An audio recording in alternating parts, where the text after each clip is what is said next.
Welcome to your Optavia LifeBook audio channel. My name is Christy Baker and I'm a certified Optavia health coach, and I'm so glad that you've joined me today. We're going to be diving into Element 4 Part 2, starting on page 108. So last time in our last video, we learned about this concept of living either above the line or below the line.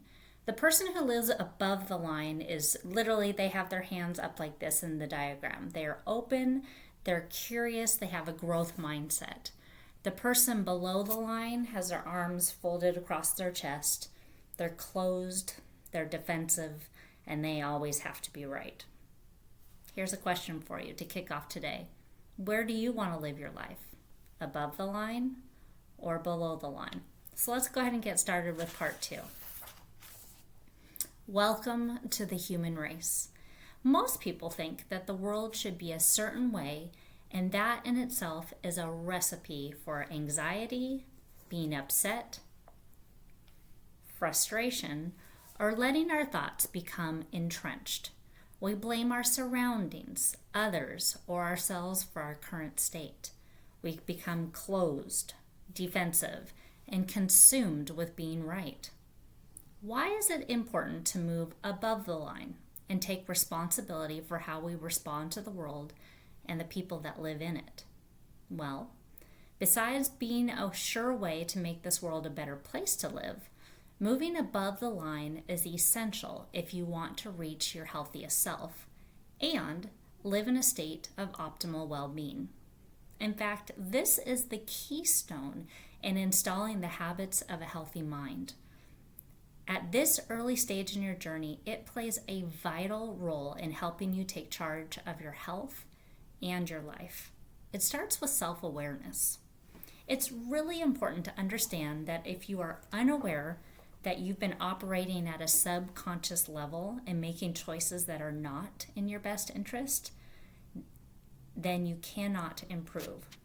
Secondly, you absolutely need to decide that you're going to take responsibility for your behavior and your results. This is very different from placing blame or responsibility on something or someone else outside of your control.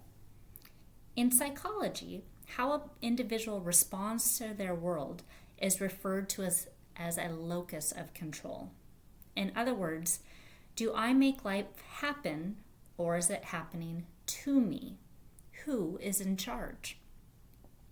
When we place blame on others, we give away our power and surrender control, and we place the cause and the reason outside of ourselves. When we decide that we are the dominant force in our lives, we are taking back our power and responsibility, and now the cause lies inside of ourselves. Most people play the victim and wonder why life is happening to them. Others play the villain and blame what is happening on someone else or themselves. The third group, the heroes, hate conflict and pain. They avoid dealing with them by overcompensating and arriving to save the day. When you take responsibility, you are refusing to get caught up in the drama triangle, and I'll show you that graph just in a minute. There are 3 players in the drama triangle. We just mentioned them. The victim that says, it's not fair. The hero, I'm here to save the day, but you're also enabling the victims. And there's also the villain. I blame you, them, or myself. And you're always asking, who is at fault? In between that, I guess we can put it like this, is where we call the drama triangle. Let me show you a little diagram of that.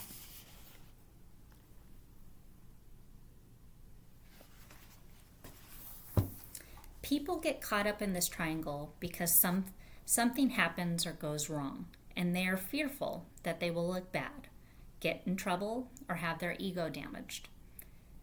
And so the drama continues. Many times the players shift roles as indicated by the arrows.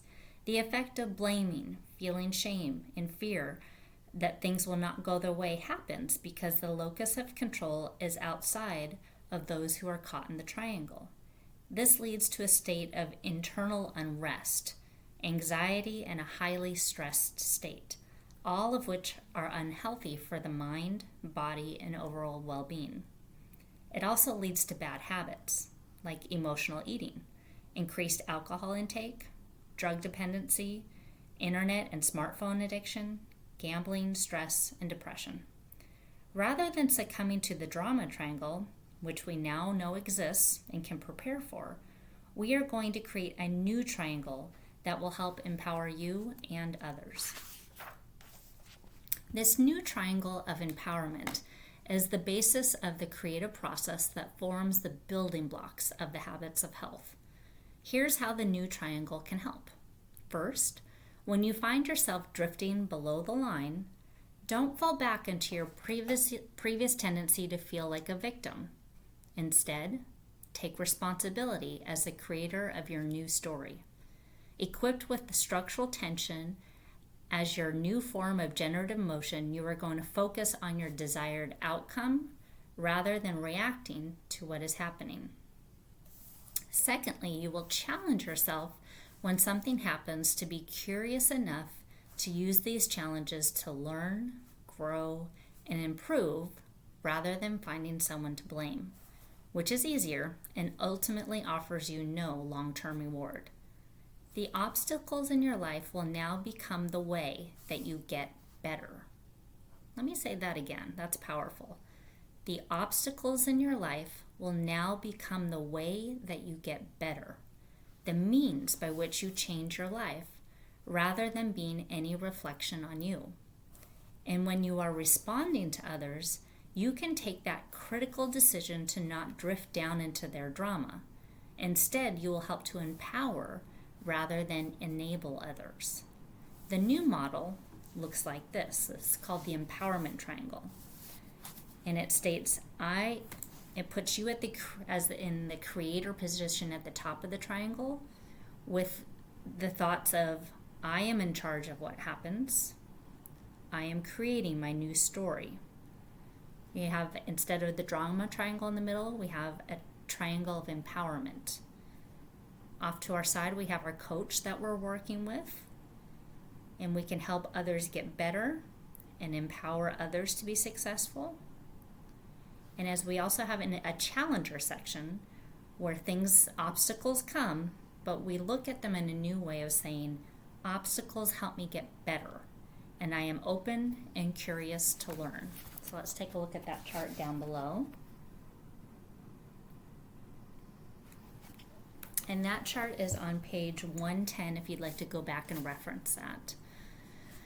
How do we make this work for you on a practical basis and give you the means of installing this new way of responding to your world? You need to be your own chief advocate on your journey and have the ability to minimize anything or anyone throwing you off track. If you're feeling overwhelmed by these new concepts, the idea that you can be in control of your destiny, remember that I'm right here with you on this journey. We will take this process like we do all the habits of health you acquire in baby steps, one micro habit at a time. So we're going to stop there on page 111. That was a lot to digest today. We're taking the concepts of living above the line and building on it with recognizing and having self-awareness of the drama triangle and understanding the steps that it takes to move to an empowerment triangle. I would highly encourage you to go back and look at those charts on page 109 and 110 in your LifeBook. Jot down a few thoughts and text it to yourself so you can share those with your coach. Thanks so much for joining me, and we'll be doing part 3 starting on page 112 in our next video. I hope you'll join us.